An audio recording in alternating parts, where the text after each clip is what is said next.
Pada kesempatan ini kita akan bahas orang tuamu adalah surgamu.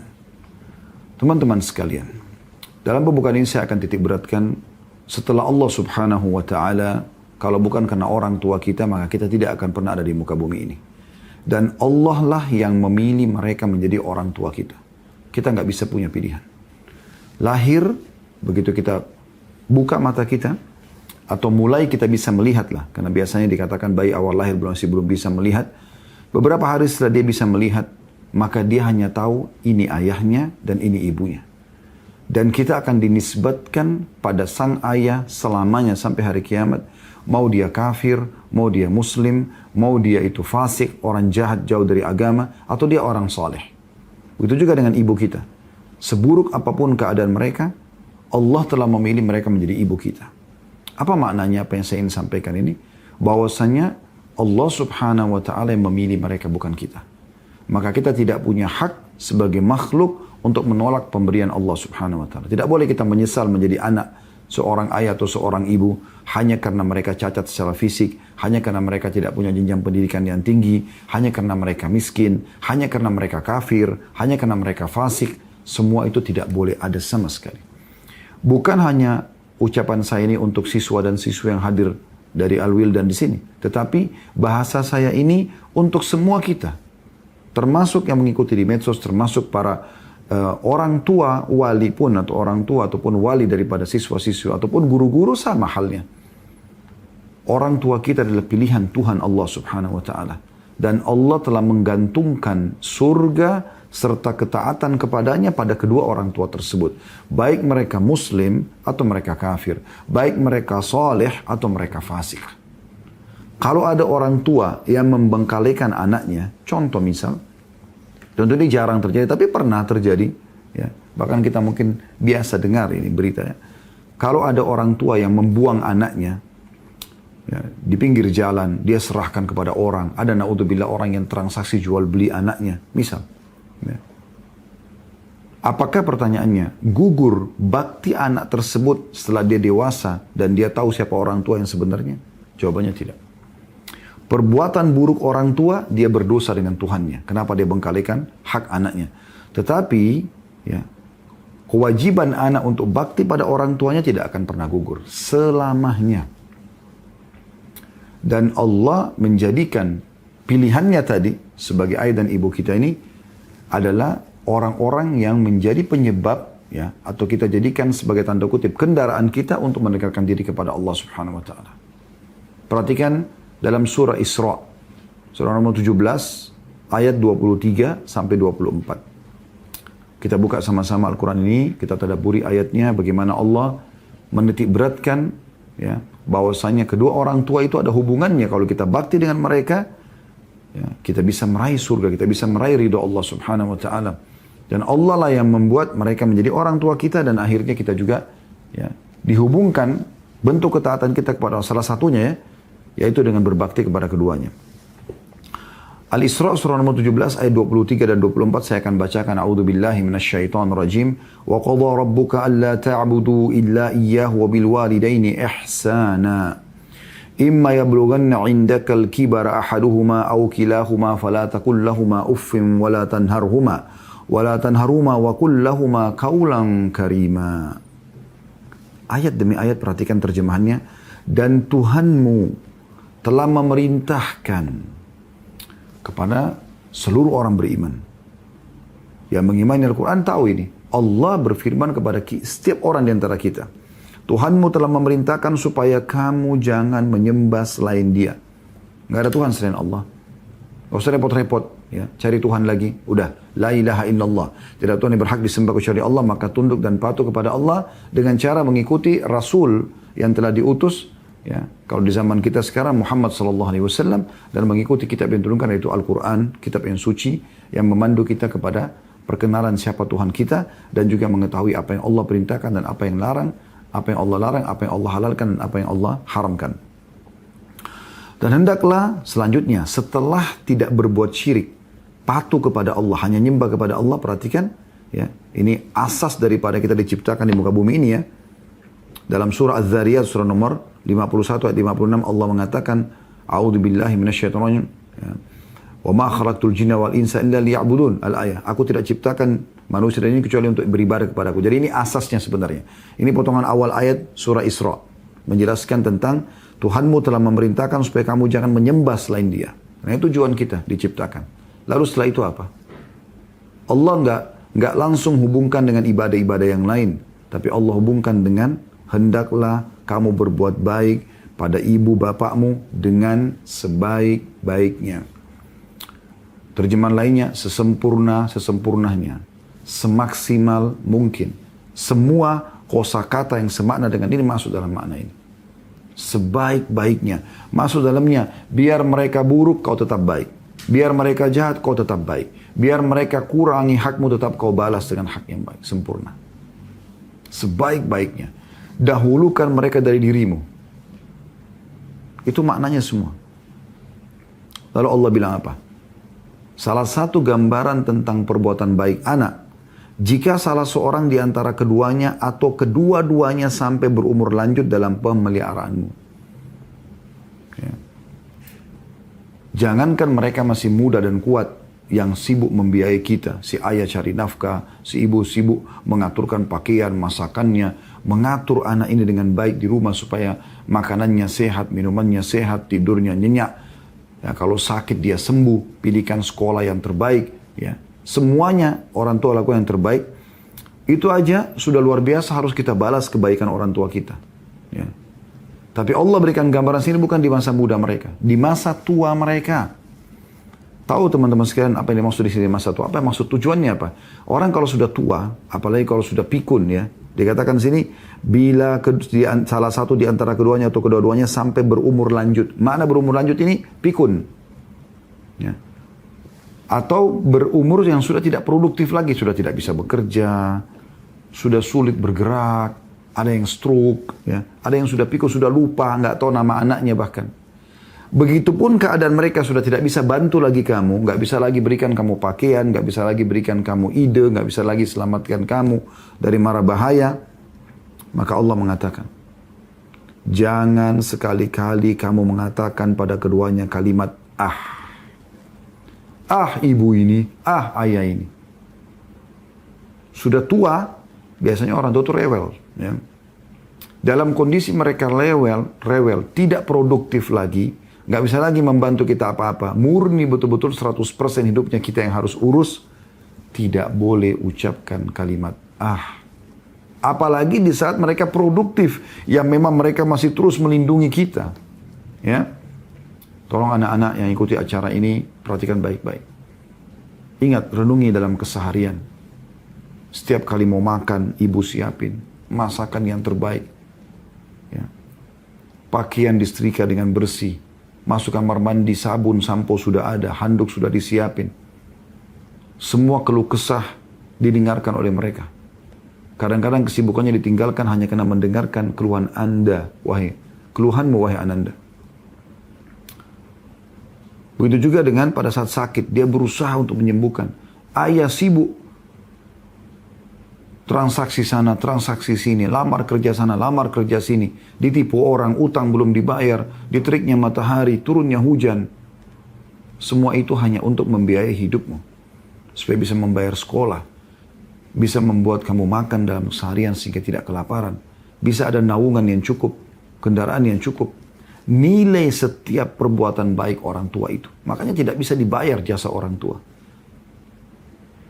Dan saya sudah bahasakan tadi, kata para ulama, walaupun dalam kondisi mereka jahat sama anaknya, tetap tidak bisa gugur baktinya anak kepada orang tua. Kalau pernah dengar ada nama seorang sahabat Abdullah. Abdullah ini ayahnya dia, ya, itu Ubaidillah bin Abi Salul, artinya pemimpin kepala munafik di Madinah. Ibn Abi Salul. Ini orang terkenal, pemimpinnya orang munafik, bayangkan. Masyhur di kalangan para sahabat ini orang munafik. Meninggal dalam keadaan munafik, nifak. Ayat Al-Quran turun, Nabi SAW dilarang untuk mensolati jenazahnya.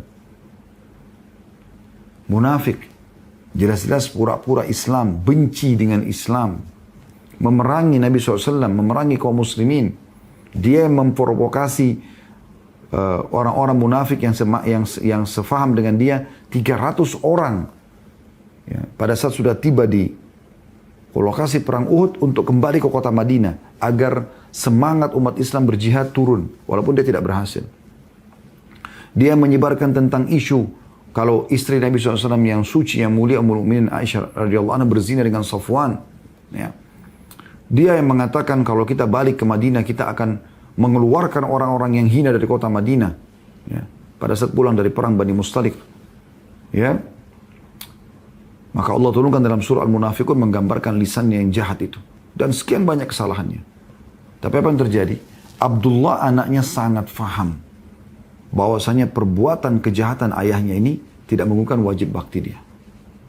Sampai waktu sudah jelas-jelas keburukan ayahnya terbuka waktu pulang dari perang Bani Mustalik. Maka Abdullah takut Rasulullah SAW nanti menyuruh ayahnya dibunuh. Karena sudah jelas-jelas menyebarkan isu bohong tentang zina, istri Nabi dituduh berzina. Ini nggak masuk akal. Ya. Kemudian juga dia mengatakan kalau kami balik ke Madinah kami akan keluarkan orang yang terhina. Maksudnya Nabi SAW dikeluarkan dari Madinah dengan para muhajirin. Dan dia mengularkan kata-kata yang luar biasa. Dia mengatakan kalian terlalu memberikan wajah orang-orang muhajirin itu. Sampai-sampai akhirnya mereka atau kalian seperti pepatah yang mengatakan berikanlah makan yang kenang anjingmu maka dia tetap akan menggigitmu. Nah, ini jahat sekali orang ini. Maka apa kata Abdullah? Dia datang kepada Nabi SAW mengatakan, ya Rasulullah, andai saja Anda tahu tidak ada orang yang lebih bakti di Madinah kepada ayahnya kecuali saya. Atau dibanding saya. Orang lain juga bakti. Maaf saya bahasakan kembali. Anda tahu bahwasanya tidak ada orang yang di kota Madinah yang lebih bakti kepada ayahnya dibanding saya. Ada orang bakti tapi dia rasa dirinya paling berbakti sama ayahnya. Padahal ayahnya munafik. Dan dia tahu munafik. Dia tahu juga ayahnya akan dibunuh nanti kalau memang perbuatan seperti ini bisa sampai dieksekusi mati.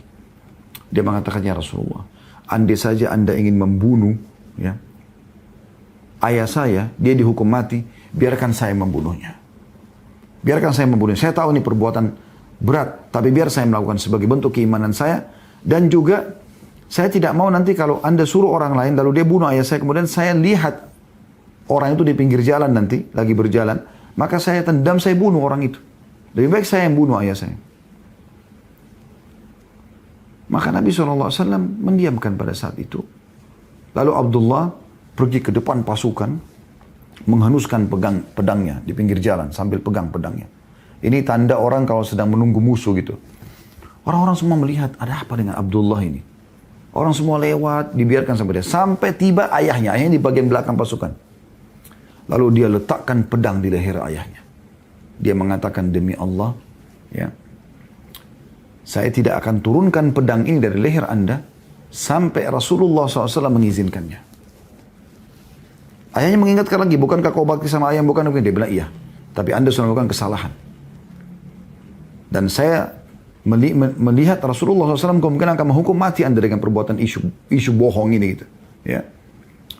Anda mulai bergerak, saya akan penggal leher ini. Maka akhirnya ayahnya tahu kalau anaknya ini serius, anaknya ini orang betul-betul jujur dengan keimanannya. Apa yang terjadi?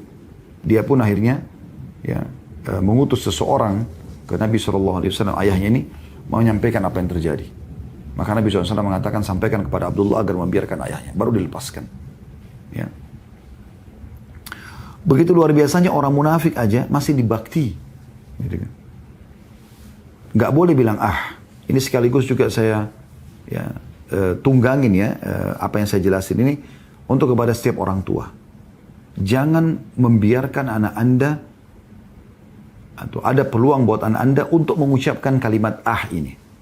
Contoh misal, ibu mengatakan pada anaknya, atau gini, pastikan semua apa yang anak-anak makan, minum, pakai, ya, umumnya semua hidupnya Anda yang atur sebagai orang tua. Atur semuanya. Jangan pernah membiasakan kepada anak tanya, nak mau apa? Gak perlu. Bukan bentuk tidak sayang ya. Tapi biarkan Anda yang pilih karena Anda lebih tahu harganya, kualitasnya, jaraknya. Anda lebih tahu.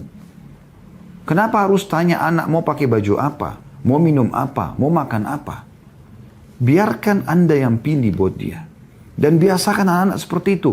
Supaya dia terbiasa bakti. Ini awal pintu bakti. Karena kalau Anda buka, misal contoh seorang ibu bilang sama anaknya, nak pengen makan apa? Nanti ibu masakkan. Niatnya baik nggak? Baik. Tapi perhatikan apa efeknya. Kalau misalnya si anak mengatakan, saya ingin ayam goreng ibu. Lalu ibunya mengatakan, baiklah. Nanti besok ibu masak. Ternyata besok, ini contoh kasus saja. Ibu lupa masakin dia. Dia pas datang ke meja makan, dia buka 7 saja, dia tidak temukan ada makanan tersebut. Kira-kira apa yang akan dia katakan? Ah, ibu ini. Ya. Atau Anda seorang ayah, janjikan, nah, besok nanti ayah akan ajak ke sini. Dia janjikan. Niatnya baik nggak? Baik. Tapi ternyata besok ada kesibukan. Tiba-tiba mendadak ada orang yang sakit, ada pekerjaan mendadak di kantor. Tiba-tiba ada tamu datang. Nggak bisa. Karena Anda sudah terlanjur janji. Apa yang terjadi? Anak akan mengatakan, ah ayah ini, ah abi ini. Nah, ini kalimat ah ini bahaya. Lalu bagaimana caranya? Udah Anda pilihkan aja. Sekarang masak yang terbaik di rumah. Kemudian hidangkan makan lalu bilang, nah ini rezeki kita hari ini. Ini rezeki kita hari ini. Baca bismillah, makan tangan kanan, syukurina. Biasakan mereka dengan itu. Sehingga mereka terbiasa makan apa yang ada. Apa yang orang tuanya sudah siapkan.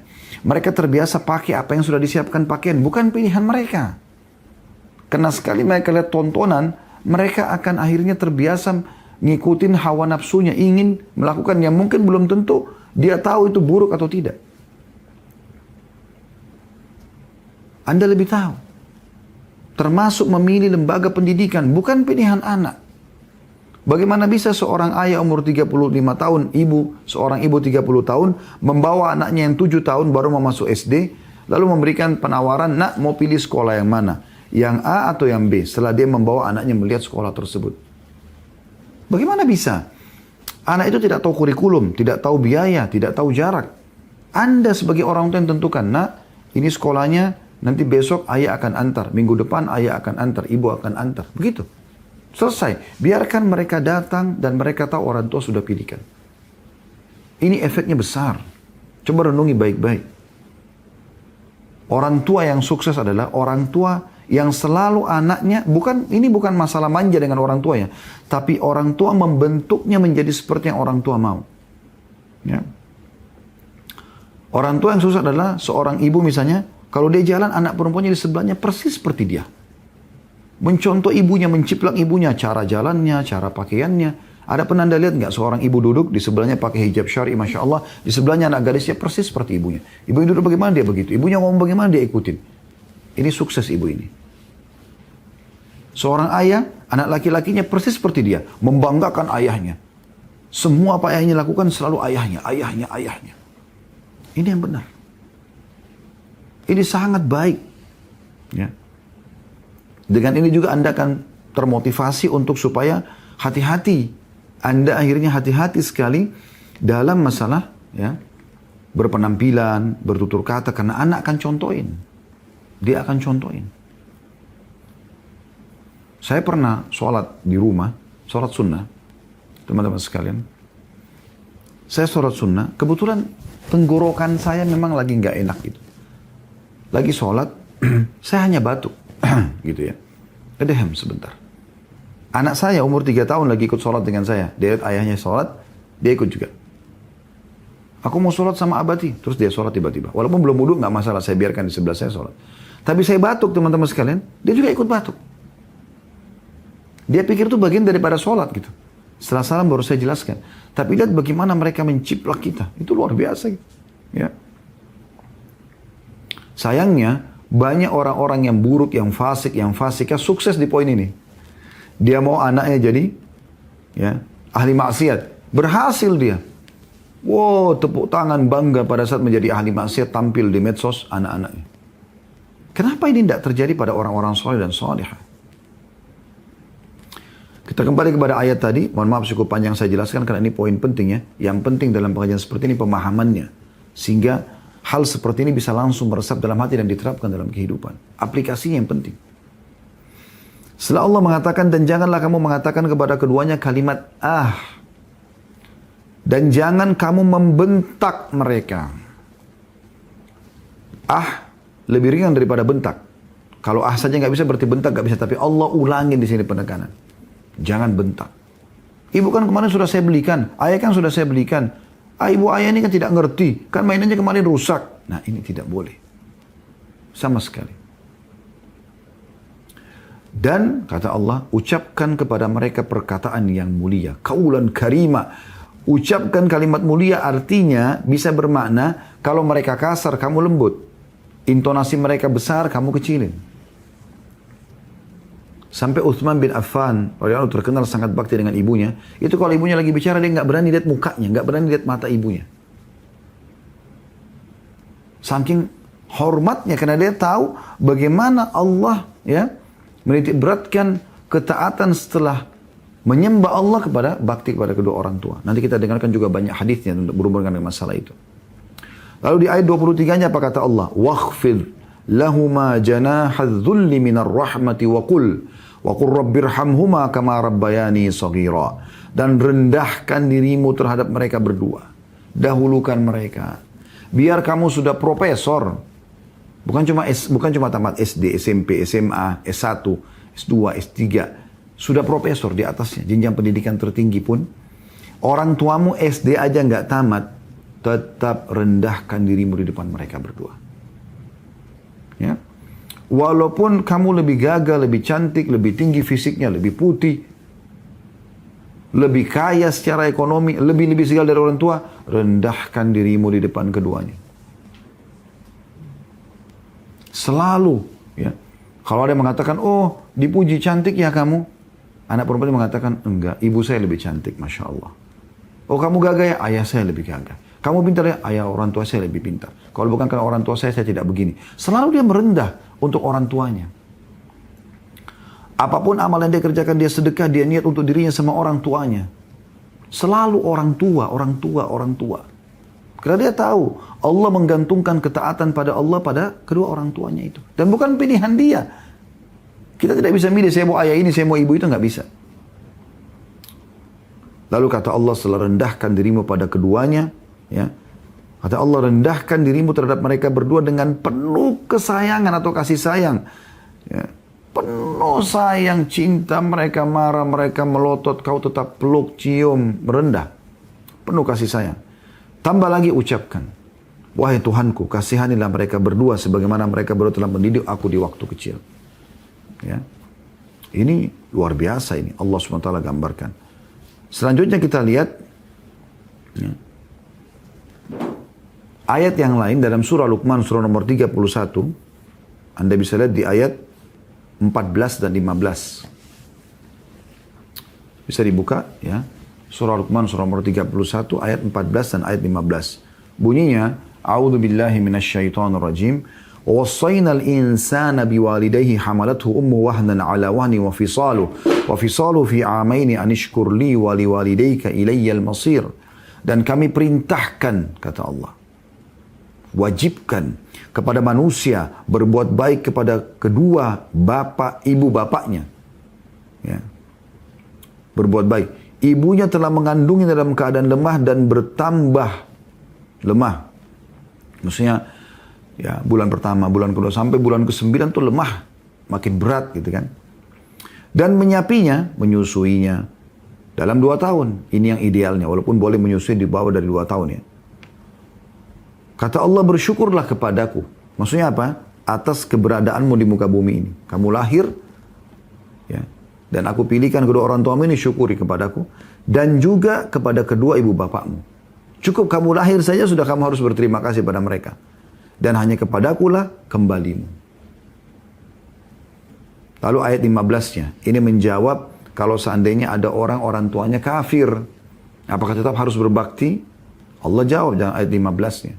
Orang kafir, orang tua kafir harus begini. Apalagi orang beriman. Apalagi orang tua kita orang saleh dan salihah. Wa in jahadaka ala an tusyrika bima laysa laka bihi ilmun fala tuti'huma wa sahibuhuma fid dunya ma'rufa wattabi' sabila man anaba ilai thumma ilayya marji'ukum fa unabbi'ukum bima kuntum ta'malun. Yang artinya, dan jika keduanya memaksamu untuk mempersekutukan dengan aku sesuatu yang tidak ada pengetahuanmu tentang itu, mereka ajak kamu pada kekufuran, kesyirikan, perbuatan haram dalam agama, maka jangan kamu mengikuti keduanya. Jangan ikuti di poin itu. Tapi ingat apa kata Allah? Dan pergaulilah keduanya di dunia dengan cara baik. Lihat bagaimana kisah dalam surah Maryam Nabi Ibrahim AS diceritakan tentang begitu. Dia dengan baik, santun menasihati ayahnya. Pada saat ayahnya marah, dinasihati agar jangan sembah berhala. Ayahnya usir dia. Dia cuma mengatakan, baiklah saya akan pergi. Enggak ada sama sekali kata-kata kasar. Bahkan dia tawarkan ayahnya untuk memohon ampun kepada Allah agar Allah memaafkan ayahnya. Gitu. Jadi walaupun mereka berbuat syirik, mengajak kamu pada kekufuran, kejahatan, jangan ikuti. Tapi tetap santun, baik. Pergauli mereka dengan cara baik. Apalagi kalau tadi orang muslim, mukmin, ya. Dan ikutilah jalan orang-orang yang kembali kepadaku, kata Allah. Maksudnya orang yang mengikuti ayat-ayat ini. Kemudian hanya kepadakulah kembalimu. Karena semua akan kembali kepada aku. Akulah yang menjadikan itu orang tuamu. Akulah yang menyuruh patuh. Jadi jangan lihat mereka. Lihat aku, kata Allah. Dan maka akan kuberitahukan kepadamu apa yang telah kamu kerjakan. Ya. Ini diambil dari surah Luqman. Baik, kita akan bacakan teman-teman sekalian hadis-hadis Nabi alaihi salatu wassalam berhubungan dengan masalah ini. Salah satu hadis yang mulia berhubungan dengan masalah ini adalah hadis yang sahih diriwayatkan oleh Bukhari Muslim dari Abdullah bin Mas'ud radhiyallahu anhu. Ini hadis pertama yang kita bahas ya. Dia menuturkan, sa'altu Rasulullah sallallahu alaihi wasallam ayyul amali ahabbu ila Allah. Aku telah bertanya kepada Rasulullah SAW, amalan apa yang paling Allah cintai? Yang paling Tuhan kita suka. Maknanya apa? Paling diterima, paling besar balasannya. Qala as-salatu ala waktiha. Kata Nabi SAW, salat on time. Azan, langsung salat. Tinggalkan semua aktivitas. Qala thumma ay. Qala birrul walidain. Kata Abdullah bin Mas'ud, lalu apa lagi ya Rasulullah? Kata Nabi SAW, bakti pada kedua orang tua. Setelah hak Tuhanmu, sholat kan hak Tuhan, Allah SWT. Maka pulang, bakti sama orang tuamu. Qultu thumma ay, qala al-jihadu fi sabilillah. Aku berkata, lalu apa lagi ya Rasulullah? Kata Nabi SAW, jihad di jalan Allah. Dari hadis ini kita ambil pelajaran apa? Bakti dengan orang tua didahulukan dari jihad. Bayangkan teman-teman sekalian, kita pergi berperang. Setiap langkah kaki kita itu bernilai pahala. Bahkan kata Nabi SAW, makbarra qadama abdim sabili fatamassuhun nar. Dalam hadis riwayat Muslim, tidak akan disentuh oleh api neraka dua telapak kaki yang berjalan di atas medan perang di jalan Allah SWT. Mujahid itu pergi berperang, dia mati syahid atau tidak tetap dapat pahala. Setiap langkahnya bernilai pahala. Mulia sekali. Sampai pernah ada yang bertanya, ya Rasulullah, ada enggak amal yang menyaingi jihad? Kata Nabi SAW, tidak ada. Sampai beberapa kali sahabat itu tanya, Nabi SAW mengatakan tidak ada. Sulit sekali menemukan gitu, karena pahala besar. Tapi ternyata dalam hal ini dijelaskan bakti dengan orang tua di atas itu. Ada riwayat banyak yang menguatkan masalah ini ya. Di antaranya adalah hadis. Hadis ini sahih riwayat Bukhari Muslim juga, Abu Daud dan Tirmidzi. Dari Abdullah bin Amr bin As radhiyallahu anhu, beliau berkata, Ja'a rajulun ila Nabi sallallahu alaihi wasallam fasta'dzanahu fil jihad. Telah datang seseorang kepada Nabi SAW lalu minta izin untuk jihad. Faqala ahayyun walidaka. Maka Nabi SAW bertanya, apakah hidup orang tuamu? Ya. Kedua orang tuamu hidup enggak? Qala na'am. Maka orang itu mengatakan iya. Qala fa fihima fajahid. Kata Nabi SAW, pada keduanya lah kau berjihad. Artinya, kalau kau mau lihat pahala mana lebih besar, berjihad atau bakti dengan mereka, maka bakti dengan mereka lebih besar. Mengalahkan pahala jihad. Wahai anak-anak muslimin, yang masih punya ayah masih hidup, ibu masih hidup, mereka depan mata kalian, kamarnya di depan kamar kalian, tiap hari kalian bisa salaman sama mereka, ya, bisa minta maaf, bisa minta didoakan, bisa ambilkan air minum, bisa ambilkan kunci mobilnya, bisa apa saja, siapkan sendalnya. Buat mereka senang, kejar prestasi di sekolah. Buat mereka bangga. Itu lebih baik daripada jihad di jalan Allah. Bagi Anda yang sudah sukses, Bukan cuma anak-anak siswa dan siswi. Yang sudah sukses, sudah kuliah, sudah jadi dosen, jadi guru, sudah jadi pengusaha. Orang tua Anda di mana sekarang? Di kampung. Kontak mereka. Jangan pernah pergi kerja pagi hari kecuali sudah kontak orang tua. Minta ridhonya, minta doanya, minta kemudahan. Allah mudahkan dengan bertawassul, dengan bakti doa. Allah mudahkan urusan kita. Saya punya seorang sahabat dekat, Dr. Muhammad Rahili Hafizahullah di kota Madinah. Sampai sekarang Masya Allah masih jadi dosen di kampus kami dulu. Maksudnya di kampus yang dulu kami kuliah bersama ya. Sekarang dia sudah jadi doktor dan mengajar di sana. Subhanallah, waktu masih jadi mahasiswa, dia kakak kelas saya kebetulan. Selalu cum laude. Nilainya bagus sekali. Antara 90 sampai 100 angka nilai itu dianggap A ya. 90 sampai 95. 95 sampai 100 itu A plus gitu ya. Intinya begitu hitung-hitungan dulu di kampus kami. Dia Masya Allah Tabarakallah selalu ada di poin ini. Padahal jarang sekali belajar. Cuma memang dia di kelas orangnya cerdas. Apa yang dosen sampaikan dia pelajari baik-baik. Cuma saya pernah tanya dia. Saya bilang apa rahasianya? Di malam ujian, anak-anak di kampus kami dulu tuh kumpul di masjid. Mereka begadang, hafal, ulangin. Kalau dia sama temannya ada satu namanya Anwar juga orang Sudan. Datang antara maghrib isya, bawa sebuah buku tulis catatan kecil, kesimpulan materi. Belajar, besok lulusnya Masya Allah, angka full. Gitu. Sempurna. Saya tanya apa rahasianya Muhammad? Masya Allah, selalu lulus baik. Dia mengatakan Khalid, saya tidak pernah keluar ke kampus, mau kuliah. Baik mau ujian atau tidak, kecuali saya ketemu orang tua saya, lalu saya bilang, tolong doakan saya, mudahkan saya. Subhanallah, setiap ujian kadang-kadang ada soal yang saya tidak tahu jawabannya. Tapi saya coba fahami soal, lalu saya jawab, Allah mudahkan nilai saya sempurna. Dan terlalu banyak contoh-contoh berhubungan dengan masalah ini. Di dalam hadis yang lain, ini hadis ya lebih luar biasa lagi gitu. Dalam hadis riwayat Muslim, ya, Aqbala rajulin ila Rasulillah sallallahu alaihi wasallam faqal. Seseorang laki-laki datang kepada Nabi SAW lalu berkata, Ubayi'uka 'ala al-hijrati wal jihad. Ubayi'uka 'ala al-hijrati wal jihad. Ya Rasulullah, saya mau janji setia. Bai'at. Tidak akan aku pungkiri. Itu disilakan dengan bai'at. Ubayi'uka. Untuk apa? Hijrah. Aku sekarang mau tinggal sama Anda di kota Madinah ini. Mau hijrah total sudah. Tinggalin kampungku, negeriku sudah. Aku tidak mau lagi apa-apa. Tinggal bersekat Anda ini. Dan berikut, aku akan sibuk untuk ikut berjihad bersama Anda. Ini luar biasa ini. Bukan cuma jihad ya. Tinggal bersama Nabi di kota Madinah. Siapa yang tidak mau teman-teman? Kalau sekarang Nabi SAW masih hidup, mungkin kita berbondong-bondong pergi tinggal di kota Madinah. Beliau mengatakan, Abtagil ajra minallah. Itu semua saya kerjakan karena saya ingin dapat pahala sisi Allah. Karena pada masa itu orang memang baru datang ke kota Madinah untuk tinggal gitu. Qala fahal walidayka ahadun hayy. Nabi SAW mengatakan, apakah salah satu orang tua masih hidup? Qala na'am, bal kilahuma hayyun. Maka orang itu mengatakan, iya benar, bahkan dua-duanya masih hidup. Qala fatabtagil ajra minallah. Apa kau mau cari pahala dari sisi Allah? Tanda tanya. Qala na'am. Orang itu mengatakan iya. Qala farji' ila walidayka fa ahsin suhbatahuma. Saranku, pulang sekarang ke orang tuamu, ya, maksimalkan berbuat baik dengan mereka.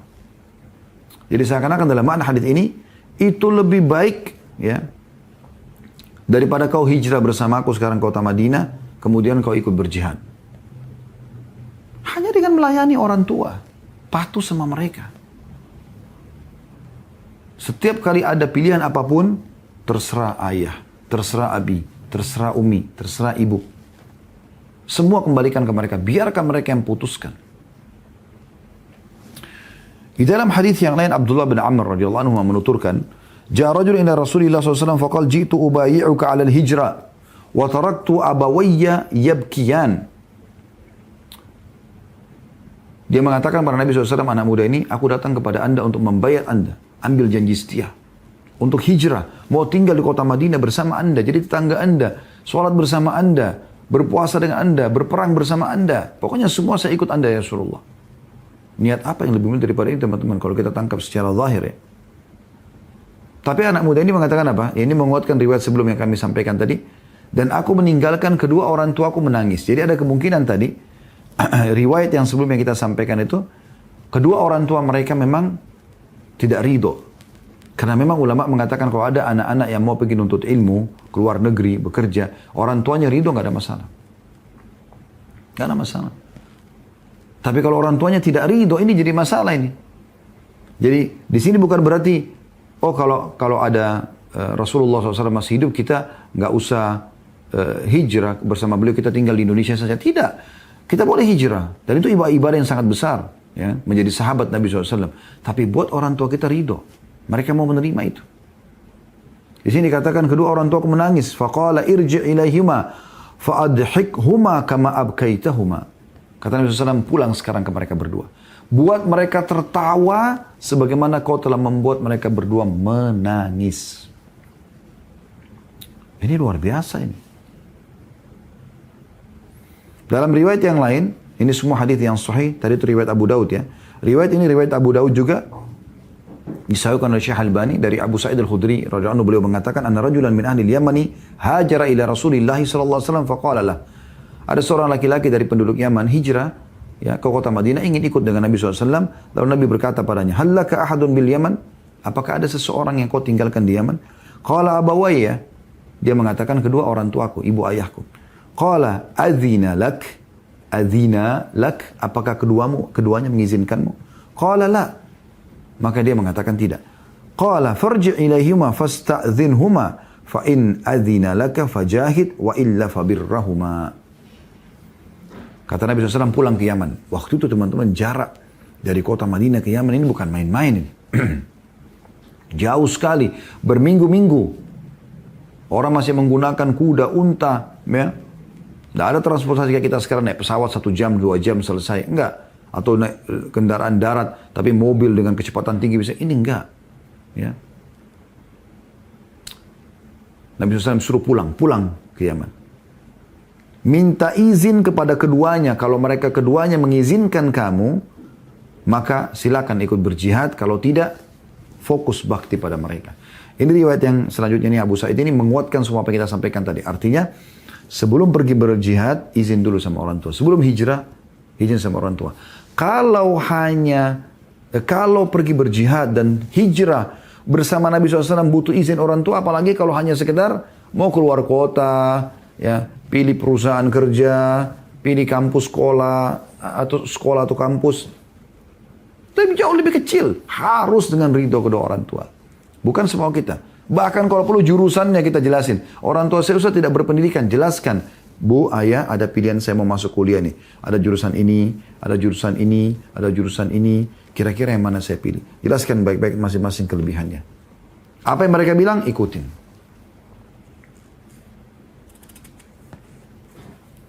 Ini poin yang luar biasa yang harus diperhatikan tentunya. Ya. Kemudian ada seseorang, ya, dalam riwayat Talha bin Muawiyah As-Sulami radhiyallahu anhu, hadis ini diriwayatkan Tabarani dengan sanad yang sahih disahihkan oleh Syekh Albani. Beliau berkata, "Ataitun Nabiy sallallahu alaihi wasallam faqultu ya Rasulullah inni uridul jihad fi sabilillah, qala ummuka hayyah."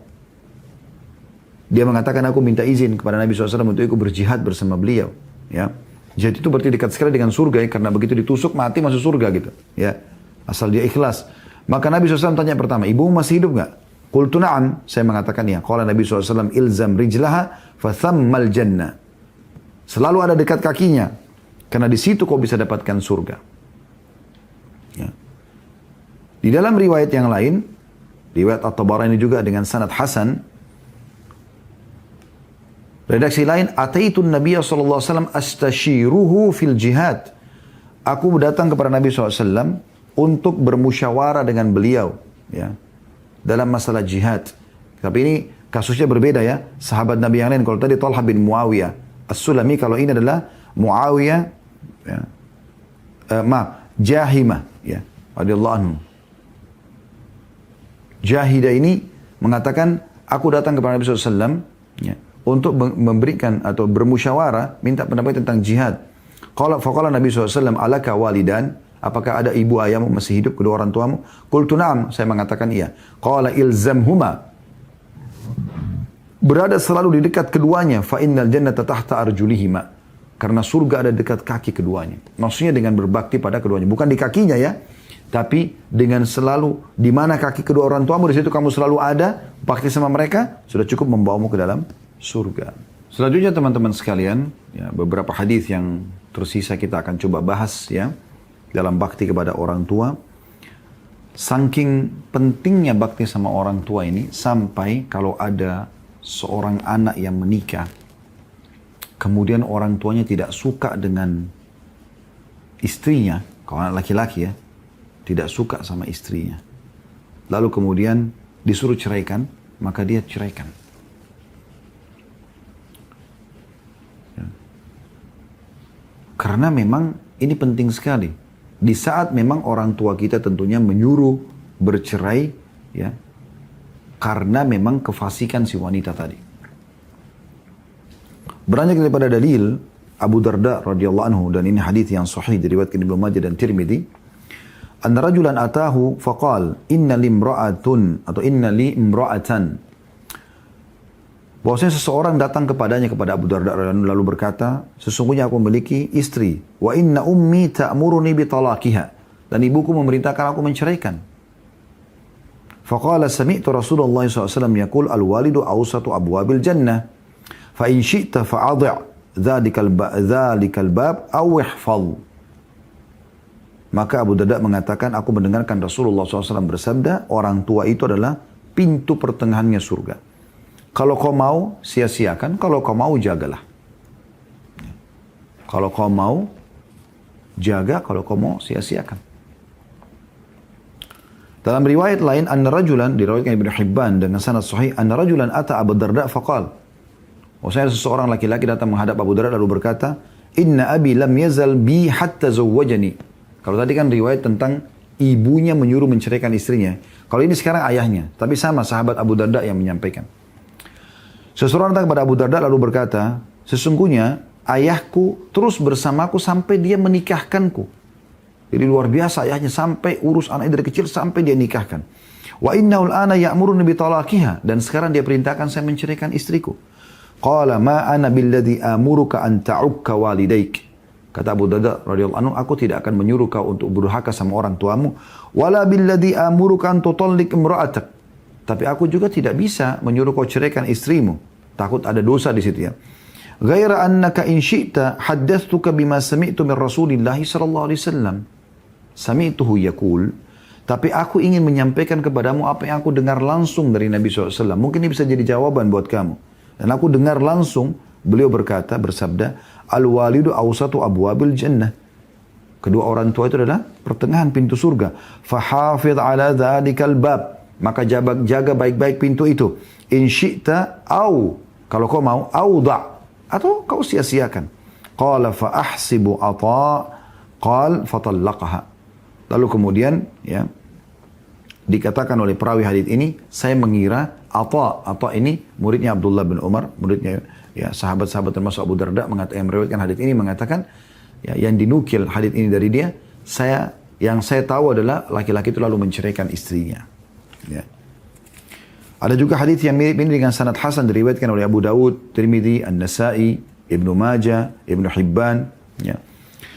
Kata Abdullah bin Umar radhiyallahu anhuma, kana tahti imra'atun uhibbuha. Dulu di bawah naunganku ada seorang istri yang aku sangat cinta pada dia. Suka sekali, tergila-gila. Wa kana Umar yakrahuha. Tapi Umar, ayahku benci sama istriku itu. Faqala li talliqha. Umar berkata kepadaku, ceraikan istrimu ini. Fa'abaitu fa'ata Umar Rasulullah SAW fadzakara dzalika lahu. Tapi aku nolak, karena aku suka sama istriku gitu. Kenapa ayahku suruh cerai? Lalu Umar mengeluhkan itu kepada Nabi SAW. Faqala li Rasulullah SAW talliqha. Maka Nabi SAW berkata kepadaku, ceraikan istrimu. Jadi saking luar biasanya kedudukan orang tua ya. Hati-hati, banyak sekali suami ya, lupa atau bahkan tidak tahu tentang poin ini. Bahkan mendahulukan, ya, sampai mendahulukan istri dari ibunya. Mustahil ini. Gak mungkin sama sekali, gak boleh. Kalau ibu mengatakan pilih ibu atau istrimu, pastilah dia pilih ibunya. Gak mungkin tidak. Oleh karena itu Anda yang mendengarkan ceramah kami sebagai seorang istri, kalau ada sebagai seorang istri statusnya, bertakwa kepada Allah SWT. Jangan sampai menganggap mertua Anda sebagai saingan, walaupun dia cerewet, walaupun dia jahat. Tidak mungkin Anda hapus status ibu itu dari suami Anda. Mustahil. Dan dia punya kewajiban bakti. Kapan Anda justru menjadi penyebab suami Anda bakti sama ibu, ini sudah lama kita nggak ziarah ibu, yuk. Kita, ini masakan saya lebihkan buat ibu, yuk.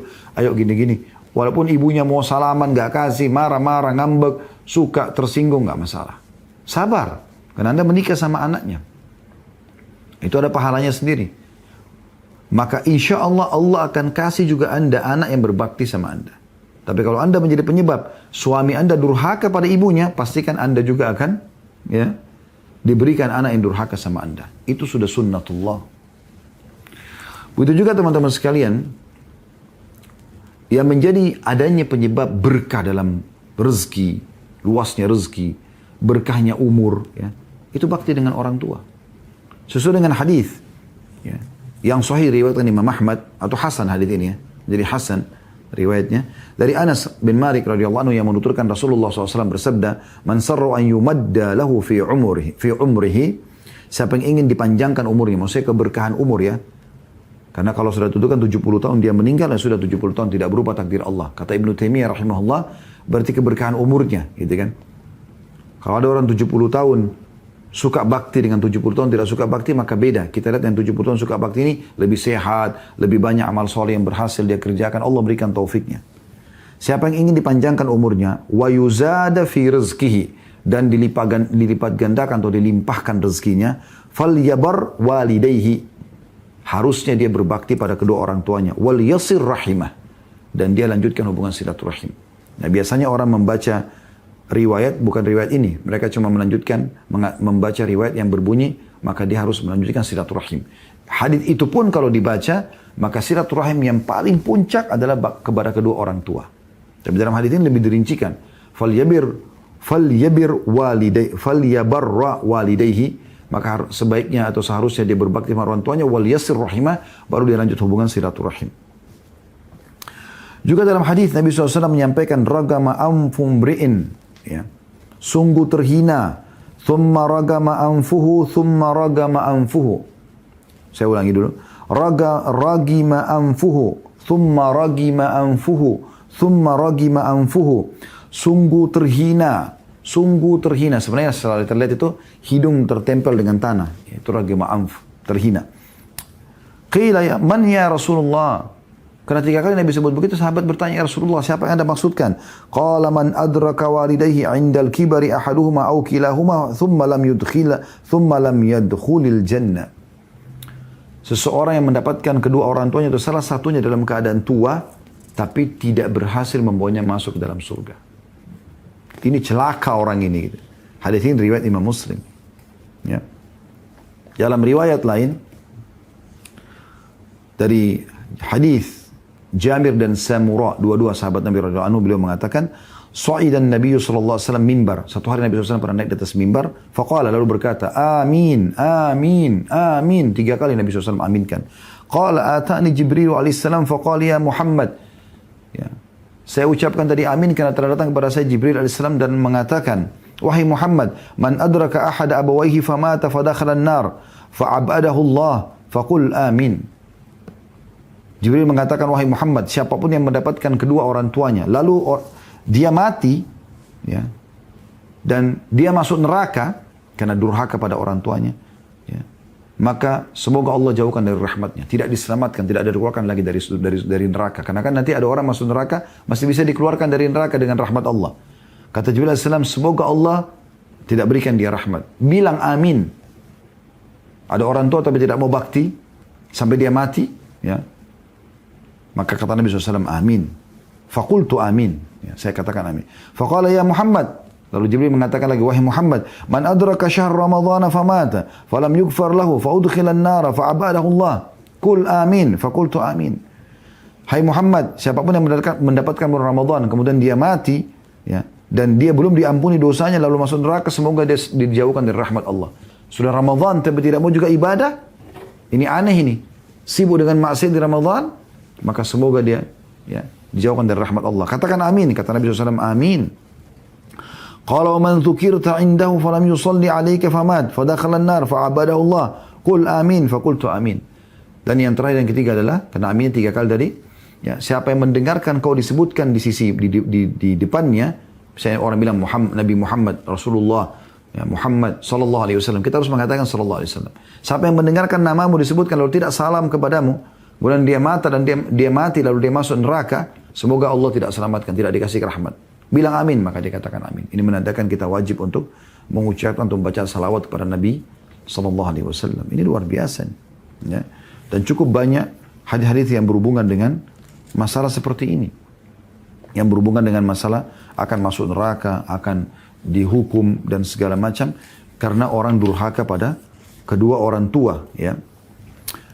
Tinggal ada juga poin yang perlu kita titik beratkan teman-teman sekalian. Ya, beberapa hadis Nabi SAW ya. Saya ringkaskan, yaitu tentang hadis Hasan diriwayatkan oleh Tirmidzi dari Abdullah bin Amr radhiyallahu anhuma bahwasanya Nabi SAW bersabda, ridallahi fi ridal walid wa sakhatullahi fi sakhatil walid. Ridhonya Allah ada pada ridho kedua orang tua dan murkanya Allah ada pada murka kedua orang tua.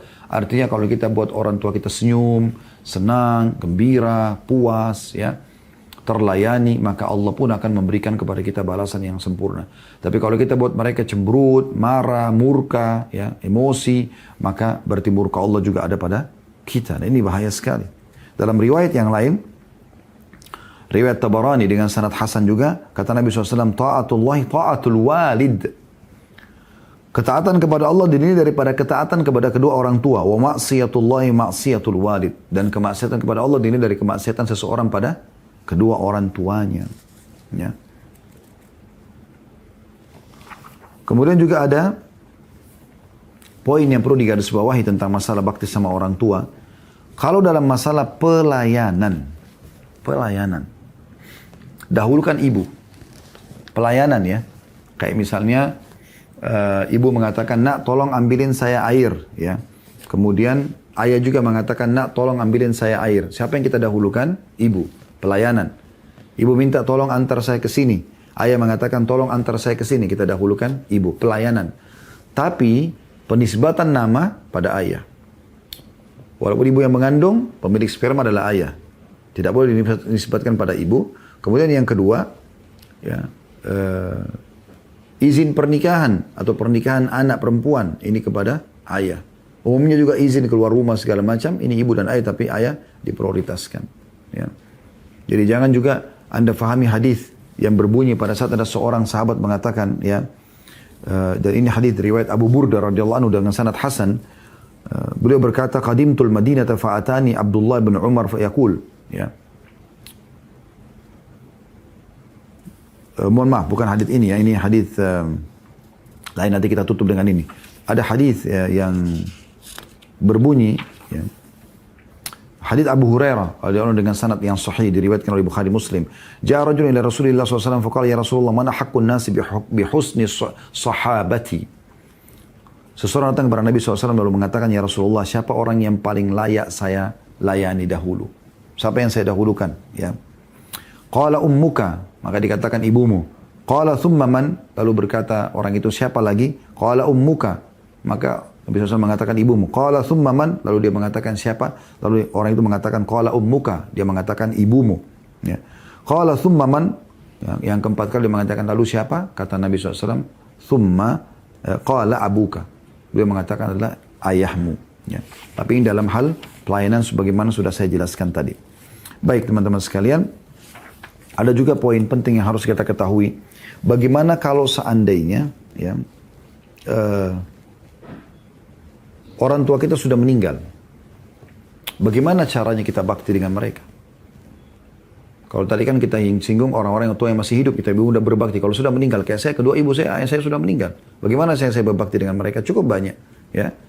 Kita memohon ampun buat mereka. Ya. Dalam sebuah hadis yang sahih riwayat Bukhari Muslim, kata Nabi SAW, nanti hari kiamat ada orang yang akan diberikan pahala sangat banyak. Bahkan menyebabkan dia masuk ke derajat tinggi di surga.